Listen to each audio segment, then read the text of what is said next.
are not able to attend today, Miss Holly, so I'm going to record this. And so welcome in. I know we'll have a couple of folks coming in here in a minute as well. And so just for sake of sound and some good housekeeping, I'm going to mute everybody here in a minute.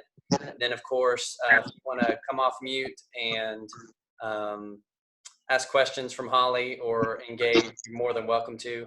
But that's why everybody will be muted all. We've just found that to be a best practice if we're doing our Zoom calls. So, guys, we're in for a treat today. This is Holly Priestner. She is with Experience Real Estate, which is a team, a couple of agents powered by Place. You guys may or may not be familiar with McKinney and Chris Suarez, two of the top 10 agents or so at KW. Let me tell you a little bit about Holly and why we're in for a treat today. She is with Experience now and with the Place, but she served as a vice president for Keller Williams International. She has held leadership roles as people and director of talent acquisition. She's got a summa cum laude degree from Texas Tech University, and she's got an MBA from the University of Texas McCombs School of Business. So we're getting a very talented individual to be able to spend time with us today. So Holly, I will turn it over to you. And I'm going to mute us all, and then you can come off mute. And Holly, thank you for being here, and we're looking forward to hearing from you. Well, I am super excited to be here. One of the big silver linings of social distancing is having the opportunity to be with more groups than we can when we're flying around. Now, Holly, you got to hold on. Holly, unmute yourself. Because I just muted everybody, so if you don't care. I was like, I was unmuted. There we go, thanks. Appreciate it. I don't know if y'all heard anything that I said other than I'm incredibly excited that you're spending part of your day with me. One of the silver linings from social distancing is being able to spend more time with more groups than we can whenever we're just flying around. So I appreciate this opportunity. I love connecting with people in Keller Williams, and it's really exciting to me. So yeah, just a quick, rundown. Experience was in 2019 the #3 expansion organization in all of Keller Williams. We closed about $500 million in volume, which resulted in 13.2 million GCI, and that was about 1,500 units. And I share that not because, I think that's awesome, but not for the reason of bragging on our team. But I share that with you because everything we're going to talk about today is something that is making a difference in a lot of people's businesses. So I'm not just here talking in theory. Everything that I'm bringing to you today is impacting big producers, people that are 60, 70, $80 million producers, to our individual partners who are growing their own MREA teams and might be, 10 or $20 million producers. And so it works, and we're seeing success with it, and we're testing it in all different markets. I know everyone thinks, oh, our market's different. But when we can see success across multiple states, we know it works. And so that's why I share those numbers with you. The other thing that I want to say is this is going to be a really long, boring hour if y'all don't participate in the chat box, or if Ryan doesn't unmute us a little bit, because y'all don't want to just hear me talk the entire time.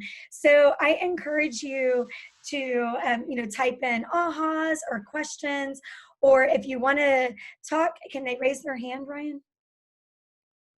Yep, you can raise your hand, and if on the screen, if you start talking, it'll ask you to do a little space bar, control button, that kind of a thing, if you can't get to talk. If you're trying to talk and I'm not seeing it or Holly's not seeing it, raise your hand and do one of these, and I'll get you unmuted. So I definitely want this to be interactive because I think that's the best way to learn. Colin, you're funny. Yeah, it's definitely the best way to learn, right? That's a lot of reasons why some of our group coaching programs are actually collaborative cohorts, because whenever we're talking and we're collaborating, we're more likely to implement. So just wanted to share that. So, first, y'all look like y'all are doing well. Everyone seems attentive and happy, and you're lucky to have strong leadership in place. And I also recognize that this has been a challenging time in our business, but also a challenging time for mindset. And before we really go into the nuts and bolts of virtual, I want to just be candid and real. I think some days we all feel like we're winning and we've got this, and we don't need to be around other people, and we're enjoying that quiet space or that downtime. And then other days I'm going to jump out of my window and run to my neighbor's house and beat down the door because I need to hug someone other than my husband. Yeah, Colin. Some people live alone. I have a friend that finally hugged her mom on Mother's Day for the first time in 55 days that she'd had any human touch. And she said she cried. On the flip side, we have people that are homeschooling for the first time, and they're working with their spouses, and it's mass chaos at their home because of how many people are under one roof all day long, every day. So, we got to recognize that each of us is facing this time with a different set of personal challenges, and we have many similar business challenges. And I really liked this analogy that our director of sales used early on. We can treat this like a snow day, and y'all actually get snows, and maybe you don't do snow days the way that we do in Texas, where if it snows, we just go and play. But, think about that concept of when the city shuts down and you have that snow day. And I grew up in a small town in South Texas, and if they even got ice on the ground, school shut down, work shut down, everything shut down. We would make big pallets in the living room floor. We would watch movies. We would eat popcorn. To me, that's what reminds me of a snow day, right? It's a play day. We're not in a snow day. And even as we see restrictions starting to lighten up, Gary just said this, a week ago on some of his masterminds, we need to be prepared that we're not out of this, right? We need to be prepared for a second wave. We need to be realistic, though, even things are lightening, that to take care of the health and safety of people around us, we need to continue to be smart. And so we're not in a snow day, y'all. We're in a season. And we need to think about this like a baseball season or a football season or a hockey season, a snow season, whatever your season is. And we need to look at ourselves as, professional athletes, right? They have a schedule, and we're going to kind of talk about that schedule in a moment, but they have a schedule. They have practice time. They have play time. They reflect back and look at how they did in their performance. And then they have their coaching time. And when we think through the two things that we can control right now, where we can't control what's happening around us on any given day, right? One day we have to be completely in our homes. A few weeks later, it might be opened up. In Austin, in Texas, things are opened up 25%. You know what? It might get shut down at a moment's notice again. We can't control any of that. I spoke to the leadership of the Greater Pennsylvania region for KW on Monday. They're the only state in the country that's considered non-essential. Real estate's considered non-essential. They can't do any activity, right? We can't control any of these things that are happening around us, but we can control two things. We can control our mindset, and we can control our schedule. And I don't know about y'all, but when we first started social distancing, my schedule got a little wonky. And honestly, social distancing from a work perspective is not that different for me. When I'm not traveling and teaching, I work from home 90% of the time. I go into a market center 4 hours a week. Other than that, I'm right here in my study. And it wasn't that different. I follow a perfect week. I'm religious about my schedule, and a perfect week is very similar to bold when you map out your calendar and you set it up as recurring meetings. I follow mine. I'm great at that. This was a game changer. The first couple of weeks of social distancing, I was working 14 and 15 hours a day, but I wasn't sure what I was actually accomplishing. I was on lots of calls and lots of Zooms. I didn't feel like I was moving the needle forward. I felt like I was floating. The other thing, part of my job ties to social media, and I'm really great about jumping in and posting what I need to post and not getting stuck down rabbit trails. But oh my goodness, how many interesting messages are coming at us right now? Right? I mean, you go to send a tweet and you can't help but see your feed. And like 1 minute it's a hysterical meme, about a mom at noon that's like, oh my God, I need my wine or I'm going to kill my kids or, something funny like that. And then the next minute it's a horrible article or horrible statement about people loss of life or loss of business. Right? It's easy to get sucked down those trails more than ever before. And I thought I was a super disciplined person with my time. And I found myself being like, oh my gosh, that tweet. Oh my gosh, that tweet. My husband studies right next to mine. Kevin, you need to look on Twitter, right? I wasn't in control, even though for 2 years I've been controlled in a virtual environment. So for many of you, this is your first time to be virtual at the extent that we are. What I realized is the way that I was in my mindset didn't feel strong because I couldn't see what I was accomplishing. So about a weekend, I took a step back and I recreated my entire perfect week just based on COVID. And then as our business continued to pivot and evolve through COVID, I stopped and I redid my perfect week again. Because we all know that if we can control our schedule and we're focused on the activities that are going to move the needle forward, what's that going to do for our mindset? That's going to make us win. And right now, we might be looking for wins a little bit different than how we looked at wins 3 months ago, right? I mean, I know that the purpose of lead gen is to add METs to the database. I know you know that too. But do you get excited about adding a MET to a database? Or you like doing your lead gen thinking, I'm going to get an appointment? I mean, let's be real. We think we're getting the appointment. Right now, we need to dial it back and go back to the basics and go back to our fundamentals of what winning is. Right now, getting a nurture or adding a MET to our database, that's a win. Right now, getting through a virtual open house or 2 hours of calls a day, that's a win. Right now, when we think about our schedules and going back to it being a season and not a snow day, we need to think through, does our schedule reflect that of what we also know from shift? Do we have the play time, the time that we're on the field, the time that we're in our performance? Do we have our practice? Y'all, shift says we need to triple our conversion. Are we doing that? Are we practicing so that we're tripling our conversion? Because right now, every conversation counts more than it ever has before. Is that reflected in your schedule?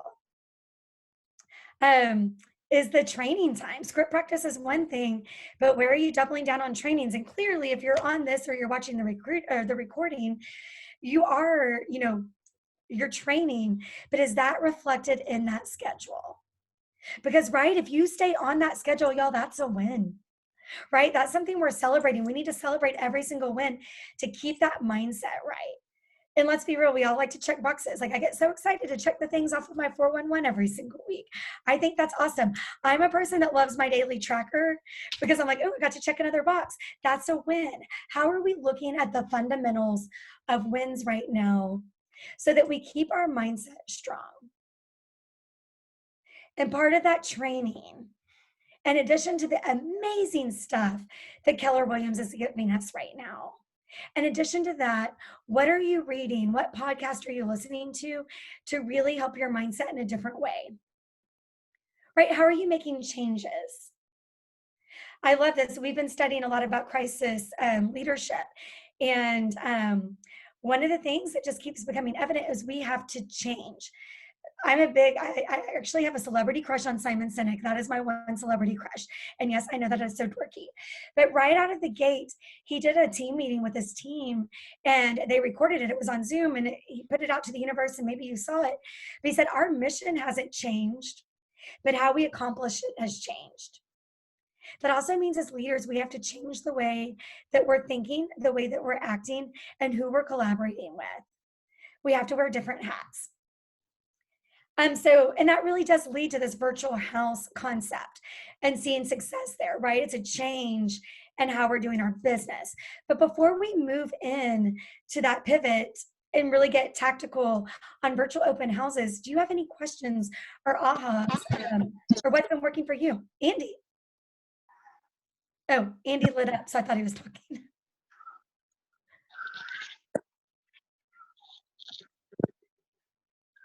No questions, no ahas, no big wins that you've had around schedule or mindset over the past few months? Hey, Holly, it's Colin. You mentioned a daily tracker. Is that virtual? Yeah, I love that question, Colin. And I can actually show y'all what one looks like. I'll show you an agent's, and then I'll also show you mine. I'm gonna be transparent. Okay, so let's click on Zane Collins. He's on a team, one of our teams. I pick on Zane because we work really closely together. So this is all the time. Like we have this all the time for every single team that we're in business. So when I click on Zane's, like I can see Zane's production, I can see everything about it, but I click on his daily tracker. And you're gonna notice a lot of different things. I'm gonna make it a little smaller because I don't think you can see all the tabs if it's on full screen. I have too many tabs up top. I'm so sorry. This is a little slow. But yeah, so this pulls in, this is Zane's year-to-date lead gen and conversion. Appointments taken, price reductions, conversions, right? But then if we want to look at how it's broken down, poor Zane, I'm totally putting him on the spot. Let's look and see how he's doing for May. Right? So he has his tracker up all day long. And when he's doing his lead gen, he's entering it in.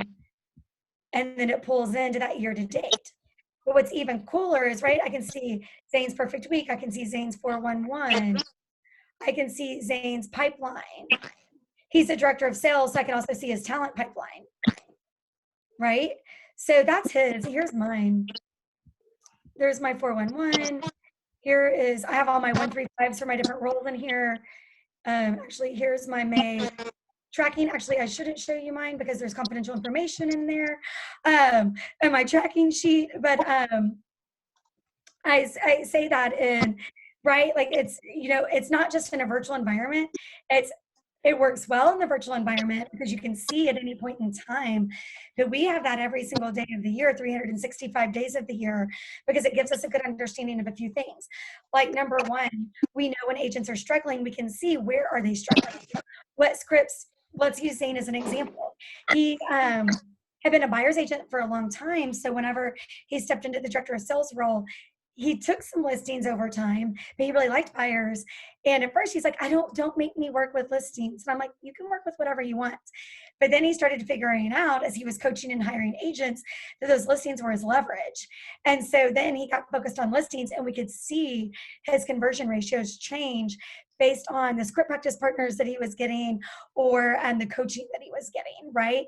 So just like when we want to coach our agents to a higher level of success or look at our own higher level of success, right? Like I'm looking at my tracker all the time to see where I can be more efficient, or not even efficient, more effective and more impactful at what I do. And so, yeah, we have that all the time. But during this virtual pandemic, it works really well because a lot of people aren't doing their lead gen together. Now, you're probably going to mean, what do you mean do lead gen together? A lot of our teams are, you know, starting with their daily huddle, leaving their Zoom room open for a couple of hours and doing a virtual, you know, lead gen time. Even before social distancing, I do that with the different people that I'm in business with in our organization. Every Thursday at 4 p.m., you know, we're going by research. We know Thursdays, 4 p.m. is a good chance that people are actually picking up their phones. I do a virtual power hour every single week, and anyone that was attracted to experience because of a relationship or a conversation with me, they come to that. We start that power hour. We're on Zoom. The last 5 minutes, we jump off Zoom. We talk about wins. We talk about funny stories. If someone had a challenge, we talk about it right away to give them some immediate collaborative coaching. It makes it fun. It's a higher level of accountability, but it makes it fun because at the end, you're sharing and you're connected. So, for example, the other day, someone called a FISBO, and whoever answered said, "Oh, Sissy still owns the house. Yeah, but she went to jail on Monday. We think she'll be out by next Wednesday. So can you call her back?" Right? So when you think about it, of some sort of incentive to be, you know, doing your lead gen together, regardless if it's a pandemic or not, but having that fun, that tie off time at the end that can help them move their business forward or give everyone a good laugh, but they're also cheering each other on. So, right, we had a new agent on one of our big mega agent teams who gosh, I mean, started during a pandemic, and actually started right before. She's like 90 days in now. She started probably in more than that. We're in May. She started at the end of January, got some quick wins, has closed some things from real open houses. Then the pandemic hit, so bless her heart, right? She was having some mindset issues. We've been working really hard on coaching her and getting her into production with the virtual activities. But like the other day on Power Hour, she was calling her sync leads. And the first lead said, "I'm so glad you called. We're ready to buy." Okay, how often does that happen? What we do when you get an appointment, you put an X in the chat box. She put the X, everyone started commenting, but then when she got off Zoom and she said, "Okay, this is what happened," everyone started cheering for her, right? So even now it's more important than when we were just doing it for an extra layer of community, because you're getting an extra level of human contact and you're getting people to celebrate with you. Yeah. So going back to how some of the teams are structuring lead gen together, quick daily huddle, maybe 2 hours of lead gen time on Zoom, celebrate the wins, give people to like having a script practice every day, a team script practice every day as a group, or pairing them up with other agents in the market center or other agents within our team, like within the experience network. And then we have, daily trainings anyway, but we can kind of see like giving them that structure in a virtual environment is helping them continue to move forward. Sorry, that was a very long-winded answer to your question, Colin. Any other questions or ahas? Okay, well, let's talk virtual opens. First, who already is doing virtual opens on this call? Colin. Okay, Colin, tell us what you're doing right now. How are you doing them? So we're shooting a video ahead of time sometimes, and then we'll do like a Facebook Live event, but it's not really live. And then so we'll have like an agent sitting there answering questions online for that. So lots of video walkthroughs, that kind of stuff, to virtually be open. Awesome. And you know what? That's such a great example, because I want y'all to remember these don't have to be professional videos. Like, right, we're going to talk about using Matterport tours and our professional videos. But even if you don't have access to that, just walking through a house with your phone works. Also, say you don't even have the video and say someone doesn't want you in their home right now, you can use the pictures, right? So I don't want us to have, we're going to kind of talk through how you can do this, from everything of just having pictures to your own video to professional video and virtual tour to Matterport tour. All of this works regardless of the resources that you have. So I love what Colin just shared there, right? They have the video. Anybody else doing virtual opens right now? Yeah, we're doing virtual open houses. The way that we're doing them is we're actually going to the houses live on Zoom, and we're posted. So we start off with like a Facebook Live, walk through the house, do a quick little tour, basically put the links at the bottom to get people to go there. We also have made up virtual open house directionals, so people can go ahead and drive past them, and you still get that kind of road traffic as well. And the signs also have the links to that open house and the time that there will be a live agent there via Zoom to be able to show them anything that they want to see in the property. I love the directionals. I think that is really, really powerful. And, let's be real. People are bored. They're going to get excited that there's going to be an open house. So that's really, really awesome. Thanks for that share, Patrick. Anybody else before I dive in? Okay, let's do this. So, right, when I mentioned in the beginning, we're just going back to the fundamentals of real estate, which open houses is one of the most successful ways that we know with the highest conversion ratio to actually get business. And so we want to stick to that fundamental. So just like with a normal open house, you pick your open house. Awesome. But then evaluate the resources that you have available so that you can kind of map out how you're going to do the virtual. So do you have a tour? Do you have a video? Do you have pictures? Do you have Matterport? Like whatever that is, so that you can start to plan out how you're going to do it. Now, I think the most important thing, and this is what's really worked to our advantage, is that we're doing lead capture. So how are we're getting people to sign up for that open house so that they're not just like getting the link, or they're not just jumping on Facebook, but that they get all of their contact information. And so in order to be able to come to one of our virtual open houses, they fill out a cognito form. Has anyone ever used a cognito form here? Okay, neither had I. Our operations teams, like our hub team and all the teams, operations teams, they all use them all the time. I am not a technologist. I am not a detail-oriented person. I was working on building a virtual recruiting event for some of our teams a few weeks ago. I learned how to use the cognito form in 10 minutes by myself, and it was foolproof, so I share that. Don't be scared of cognito forms. They're free. They have a template that allows you could just go to their templates, and there's a basic contact information template that allows you to get all of the contact information you need to put someone on a campaign. Name, address, phone number, and email, right? Require that information for them to be able to register to attend your virtual open house. Right, cognito form also, again, y'all, it took me 10 minutes, and this is not my strength zone at all. I don't do details.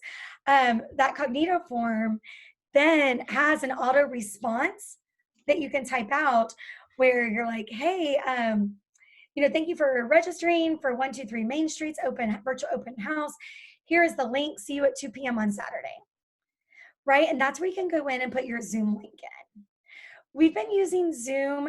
We have had a lot of Facebook Lives, right? We've learned a lot as we went along, where we started getting multiple offers, unrepresented buyers, and better leads for our databases, as when we quit using Facebook Live, that they're registering to get on a Zoom. Now, there's a way I always say to have your virtual open to have a second and third act, which we'll talk about in a moment, that we're sending them a Zoom link, right? And that they have to use that Zoom link, but we're putting it in an auto response from that cognito form. So look, you're already ahead of the game because you've captured their information before they even come into the door. Or in our case, click on the link. The second part is how we're marketing it. Again, it's going back to the fundamentals.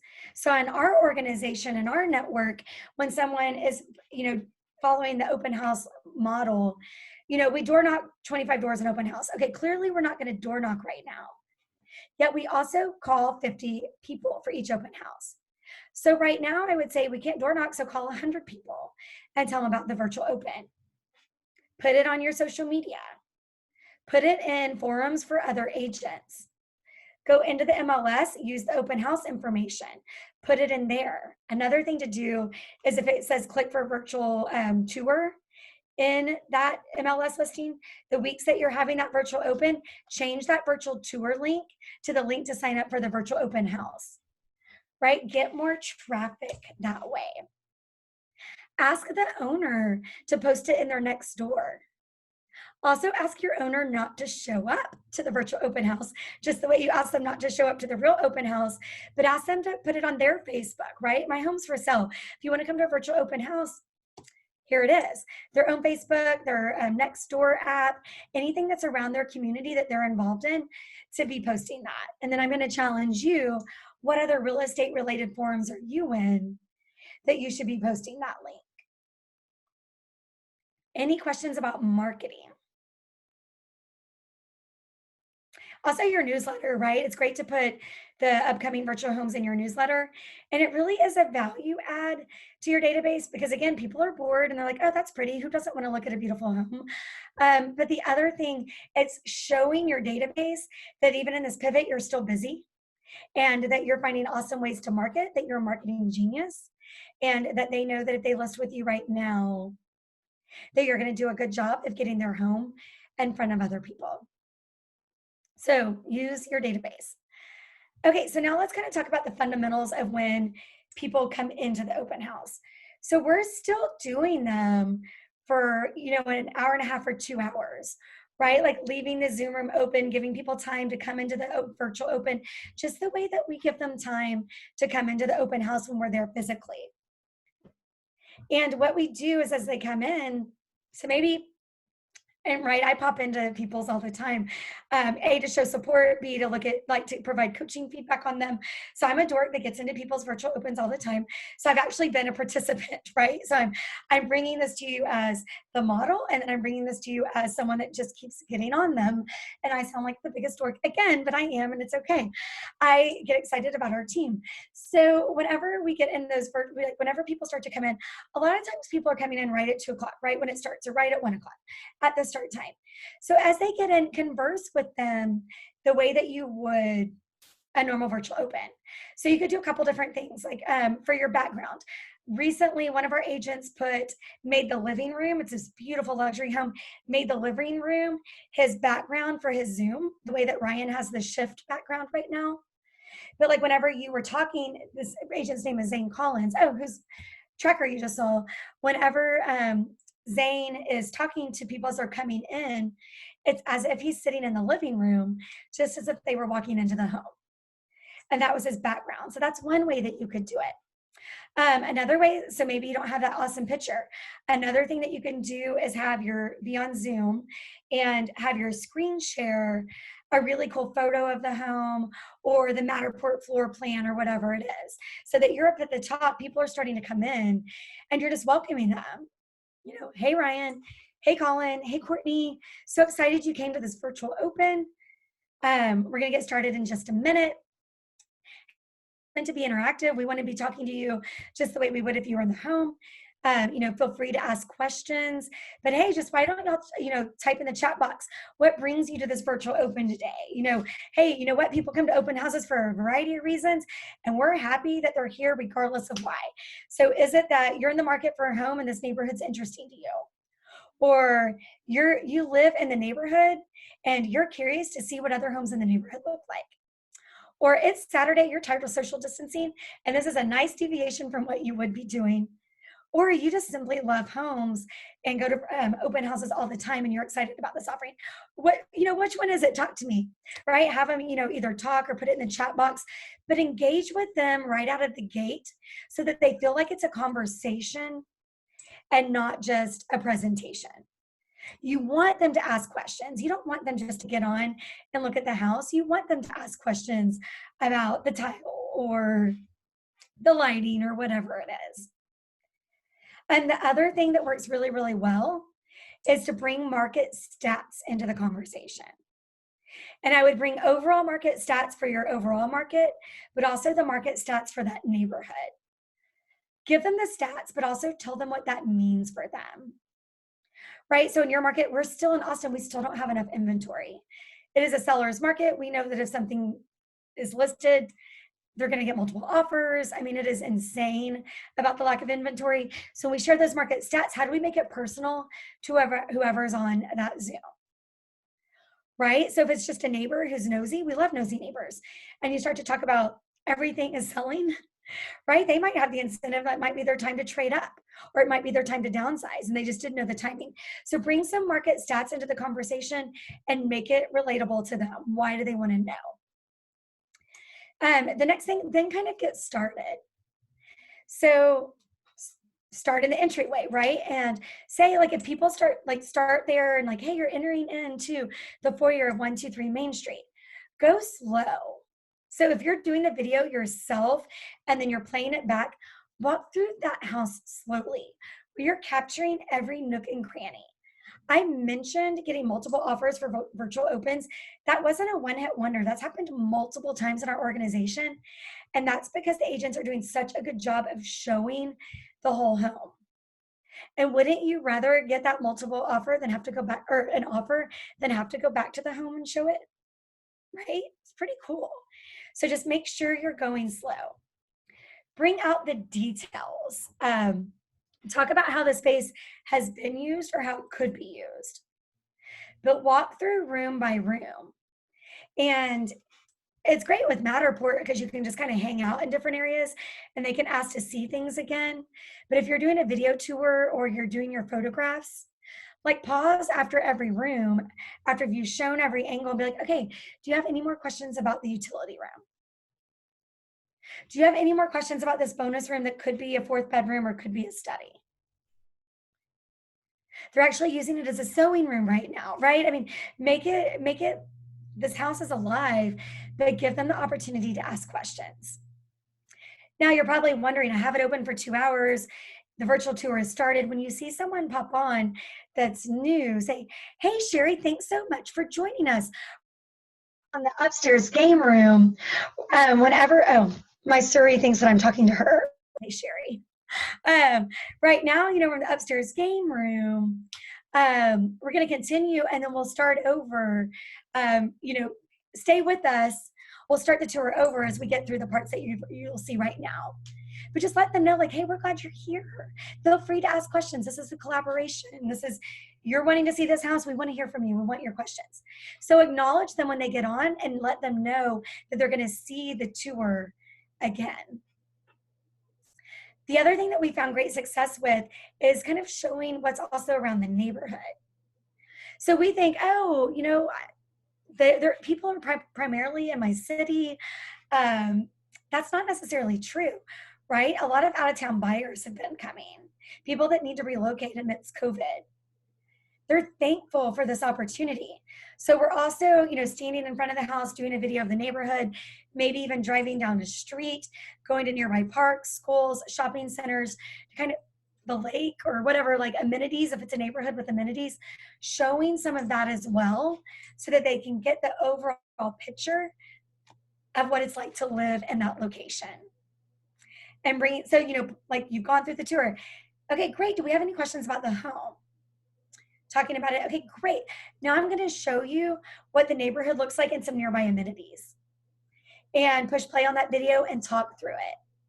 Right? Okay, so this is one mile from Lake Austin. And that also means that in addition to having access to the trail and the boat ramp, you can also walk to Hula Hut. Right? I mean, that's exciting. You can walk to Hula Hut, which means you're also a mile the other direction from Maudie. So like you're talking to your Tex-Mex fans if you've all been to Austin probably for KW events, but you're like talking about all these places that are exciting from, a margarita perspective or queso perspective or a lifestyle perspective. Like you're near the trail, you're near the lake. But you're kind of showing the lifestyle of that neighborhood to give them a better understanding if they might not be from that area. Or, let's be real, I'm even in the real estate industry. There's a lot I can't tell you about South Austin. Even as a local realtor, I would be like, you know what? I want to see what that looks like in Travis Heights, right? Like I want to see what that looks like. I want to know more about that pocket of that neighborhood because that is not where I'm a hyperlocal expert. So I share that and kind of give them an understanding because you might have agents on there, kind of an agent like me that doesn't know Travis Heights. So they want to see what it looks like so that they might have a buyer in the back of their mind that they're doing some matches for. So it's not just for your out-of-town buyers, it's also for the realtors that might be jumping on. So really bringing in that local vibe. Any questions about what I just said before moving on? Holly, Okay. have you utilized multiple people being at the open together, maybe like tag teaming with dual cameras or kind of the logistics of that? Or is it usually just one person there hosting the open? So two answers to that. We've had team members tag team a virtual open where they might take 1 hour and the next one takes the second hour. We've had them tag team if they want to have someone talking and someone filming. We have not had dual cameras, and that's a great question. I'm sure it could work, but really most of the tag team has just been more around efficiency and maximizing time more than anything else. Sure. Okay. Do you guys use any, do you all, from a equipment standpoint, are you just using your phone or do you guys use a gimbal on your phone or? What we are telling our agents is this is not the time to be worried about the most professional.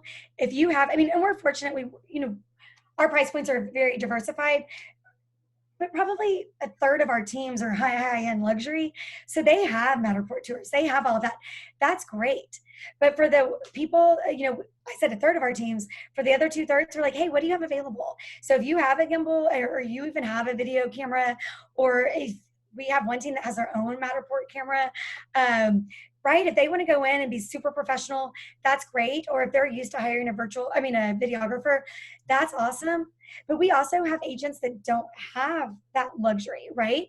So we're like, going on your phone. And I say this from the perspective of marketing, social media marketing for talent or for your business. No one cares what you look like. No one cares if it's professional. And, when I think about my time at KWRI, This was something that in the beginning of my time there made me so nervous. Diana would run into my office and grab me and be like, hey, we're going to go do a quick video for this. Okay, Diana's in a St. John suit every day. And I'm not super polished and put together every single minute to be on a video with Diana every single day. In the beginning, I would be super self-conscious about that. And then I would start getting emails or texts like, hey, thank you for that video. This really helped me today. It didn't matter if I had on a KW Spirit shirt, right? They didn't care if my hair was curly instead of smooth. That day, they cared that you're adding value. And so I use that example a lot whenever we're just talking about marketing our businesses in general. It applies now more than ever. We don't want you adding expenses to your P&L, right? We all just reduced our budgets by 20%. And I mean, when I mean all, every single one of our businesses just reduced in our world. And our personal expenses, right? Chris called me. We were together in Bellingham, Washington. I landed in Austin on March the 11th. I got a call from Chris on March the 12th. All the business entities you work with reduced their budgets this week by 20%, including your personal budget. Okay, I get it, right? We were entering a shift. So we're not going to say, go out and even buy a gimlet. We're not going to say, hire a videographer when you've never done it. We're going to say, you know what? You can do your job amazingly with your phone. And don't get caught up in anything other than what you can do with your phone. And you can use, iMovie to edit. Don't add expenses. Thank you. I agree. Any other questions before we kind of move on to second and third act for these virtual opens?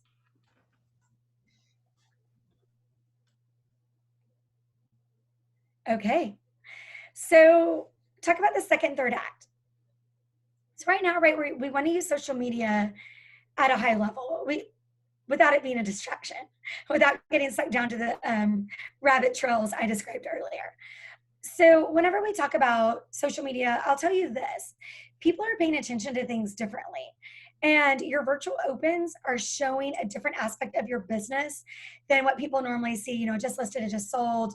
Oh, I just got this home in this couple in their first home. Virtual opens are giving people a different perspective of how they're looking at you as an agent. And I share that one of our directors of sales for one of our mega agent teams said last week, he's like, hey, this is really cool. I do social media all the time, and he's a big social media person. He said, one of my friends from high school has never paid attention to that and saw that I was doing virtual opens and called him and said, hey, Phil, I didn't realize you're a real estate agent. I just saw on Facebook that you're doing virtual open houses. I have a property that I want to sell on the island. Can you help me? So it's catching the attention of people that might be kind of glazed over your normal real estate post. Now, I'm also going to challenge Phil in our next one-on-one conversation to be posting something more exciting than just what he does, right? How do you use business content that reminds people that you're a real estate agent, but that helps them in their business or their mindset or their life, whatever it is, right? We can do things other than just post about production. But that being said, what an amazing byproduct of these virtual opens that people are looking at us in a different way. The other thing, think about the people, I mean, how many friends do you have that are real estate agents, right? We all know like 500, and so do all of our friends. And so whenever you're differentiating yourself, showing those virtual opens is a great way to do that, where people see that you're marketing better than Agent Annie down the street. That might be their best friend, right? Agent Annie's not doing them. My best friend is named Holly, and she's a KW agent as well. She's not doing them, right? Like if you had to pick one of my teams or Holly and you're seeing this, what would you think? I shouldn't call her out on a video that's being recorded.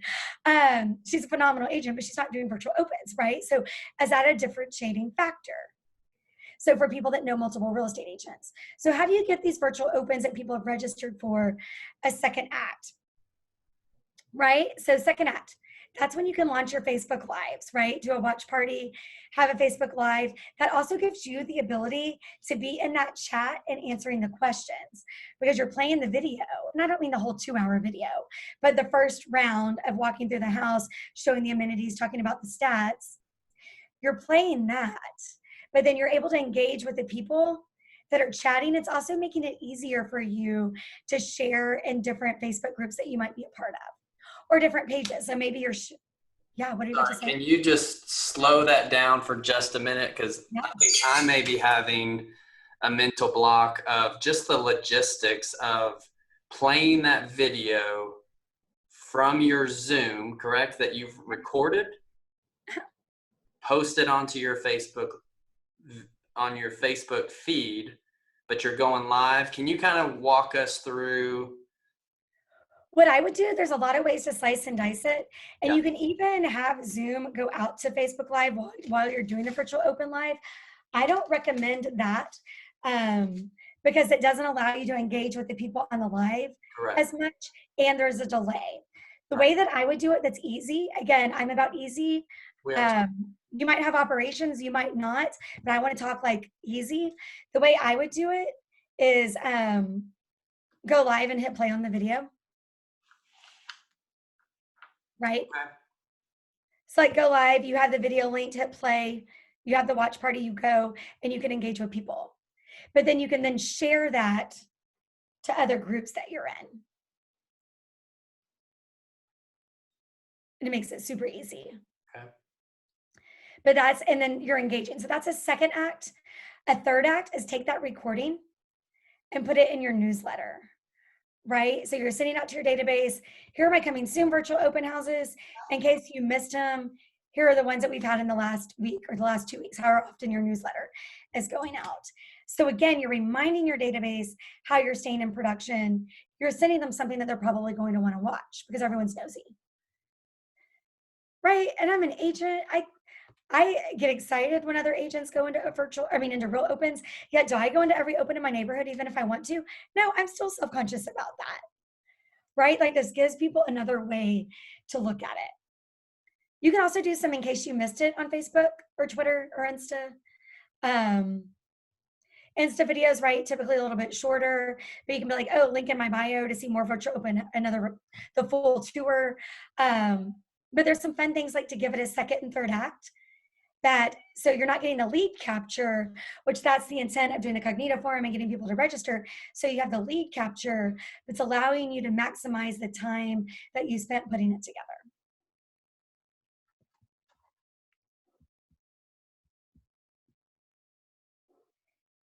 Okay. Any other questions before we kind of wrap that part up? Thanks, Colin. Any other questions before we kind of wrap up how to do the virtual open? What I'm going to do is send you, I'll send it to Ryan and he can get it out to all of you. It'll be a video that our team did as a virtual open webinar this week.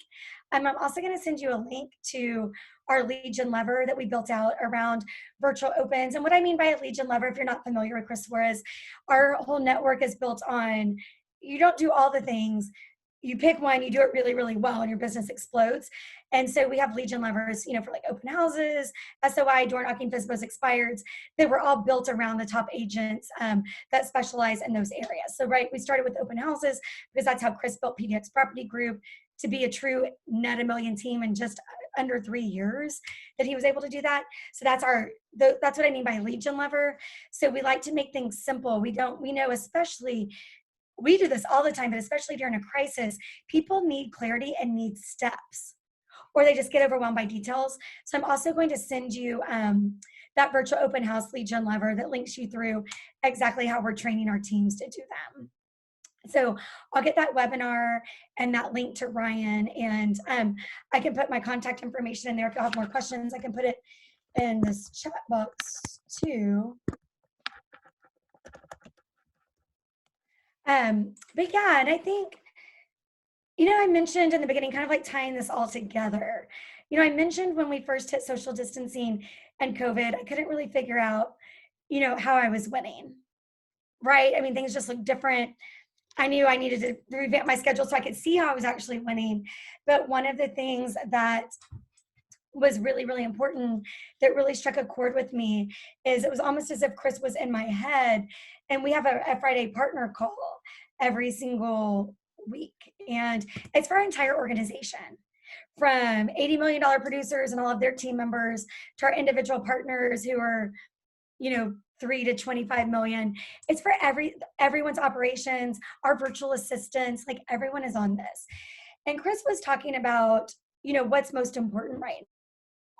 And he shared this, and I think it's important for us to remember, because this might be our new normal, but this is still equally as important.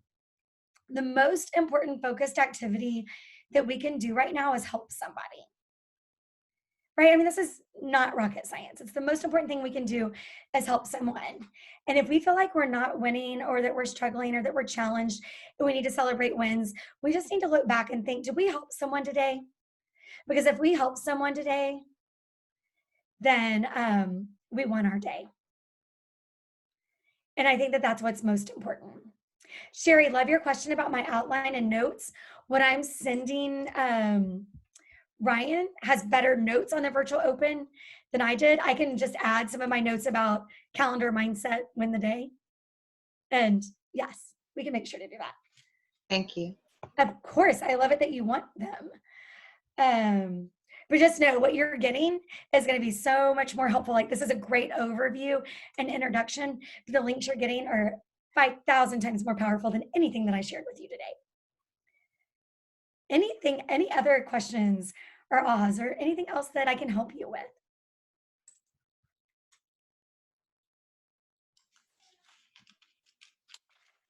I think it's very impactful that if you're thinking of how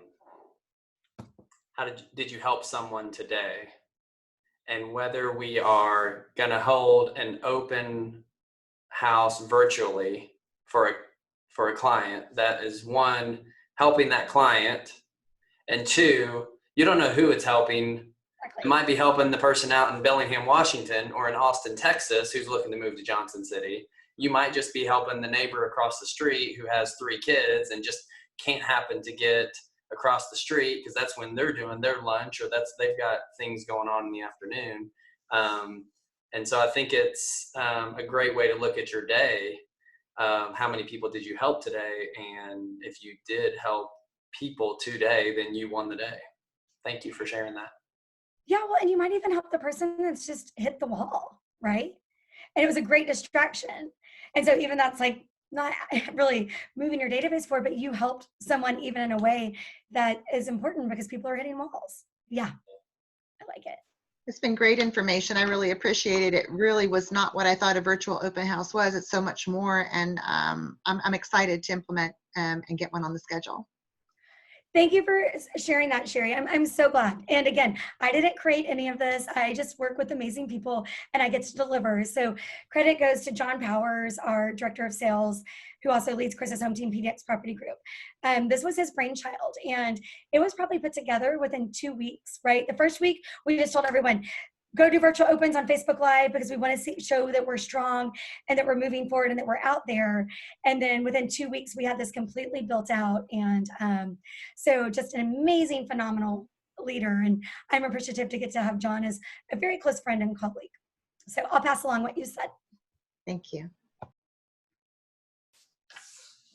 Okay, well, I'll be sending Ryan some follow-up information later today to get out to y'all. Colin, I wrote down your email address. You got it. Y'all all have my email address. Like, let's not make this a one-time deal. I would love to spend more time with y'all in the future, help you in any way that I can. I'm very appreciative of the opportunity. Your time is valuable, and it is an honor to get to connect with awesome agents like you. So thanks for making this fun, and I hope I get to see y'all again soon. Holly, thank you for your time.